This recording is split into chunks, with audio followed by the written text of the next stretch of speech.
All right, welcome to Economics this Monday. We know that food prices are going up due to the war in Ukraine, general inflation, of course, currency movements. The rand has been a bit weaker, and now economists are warning that the high costs could give rise to cheaper and unsafe food being consumed. And of course, poorer people spend a much higher percentage of their salaries on any money they get on food. Well, he meets us every Monday to discuss. We're joined by our economics editor, Tshepo Mongoai. Great to have you with us. Tshepo. It's a pleasure, Francis. So what are the concerns here? Well, just a bit of a background, Francis. We know that the mushrooming of spaza shops and mini wholesalers that we see in small towns and township have actually made it much, much easier for food manufacturers, and I suppose for other manufacturers as well, to enter the market without having to adhere to very strict health and safety protocols. So while that may be good, but it also comes with some level of risk that you see that, of course, manufacturers or some manufacturers, startup manufacturers, take advantage of those supply chains without having to go through rigorous tests, because the barriers to entry are very, very low.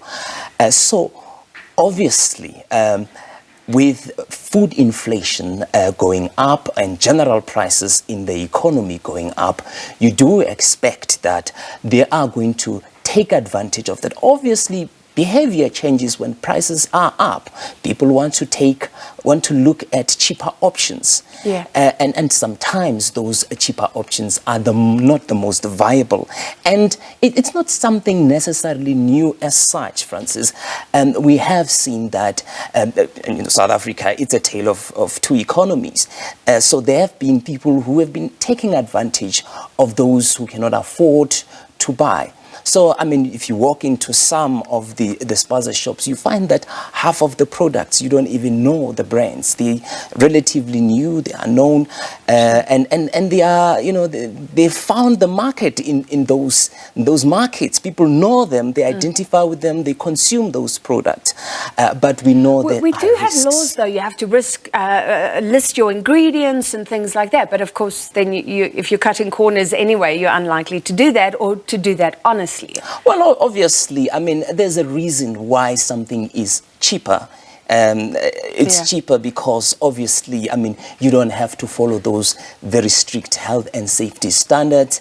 And as a result, you can be able to undercut your competition who have to go through rigorous tests and at times have to recall some of their products. I mean, if you look at some of the products that are being sold, I have never heard of them being recalled, but you still have the well-known brands that are regularly recalled. So it's a bit of a challenge that I suppose there's more that needs to be done to protect the poor in many of our villages and townships who consume those products on a daily basis, and they, and unfortunately, and I'm sure there are people who get sick, people who die from them, but unfortunately, there isn't much that reported, much investigation into that. And it's hard to track. And let's remember that one of the big food producers, Tiger Brands, was involved in one of the biggest listeriosis outbreaks in the world. So that's a huge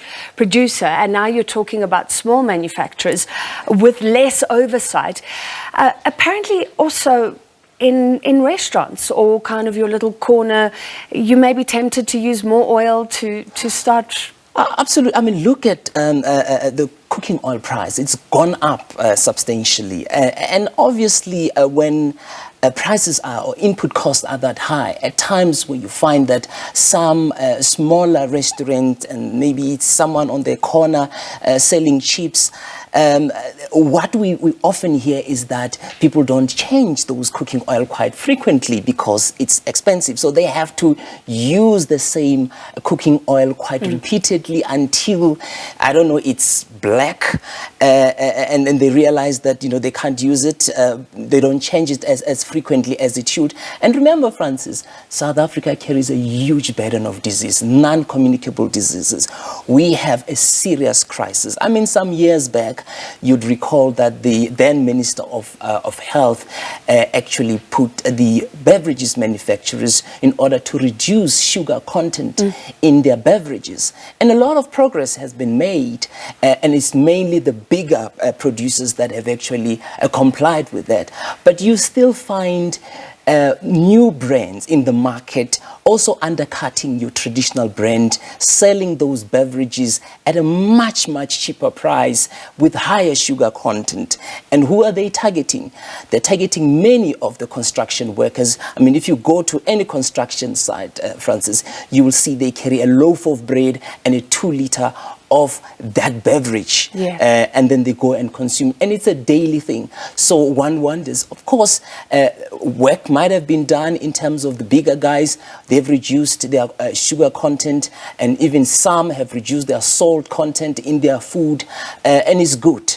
But you still have others who take advantage of that gap, price at a much lower price in order to attract the poor. Poor people may be tempted to buy that for their kids rather than the well-known brands. So those are the people you actually want to protect, the ones vulnerable to disease in the future. Just give us a sense now of what is happening in terms of price rises on the shelves. Do we know? Well, what we are seeing is that there are some projections that have been made. I mean, I looked at, for example, F&B. They expect inflation to peak above 8%, Francis, 8%, although it's expected to come down slightly. But that is going to create a lot of pressure. I mean, the last inflation numbers came out at around 6.5%. So we still have a long way, indeed, if we get there. Some are also expecting about 7% to peak above 7%. But you can see these are big numbers, and it's way above the target band set by the Reserve Bank. So we are likely to see inflation averaging around 7% during the course of the year, driven again by the fuel as well as food prices going into this year. And let's check in future on those staples like wheat and the important things, oil prices, things that affect so many consumers in South Africa, concerns because of the Ukraine war. But thank you for that update. And concerns, yes, about protecting people who may be tempted to go for the cheaper, no-name brands and the black market on some foodstuffs as well. That was economics editor Tshepo Mongoai.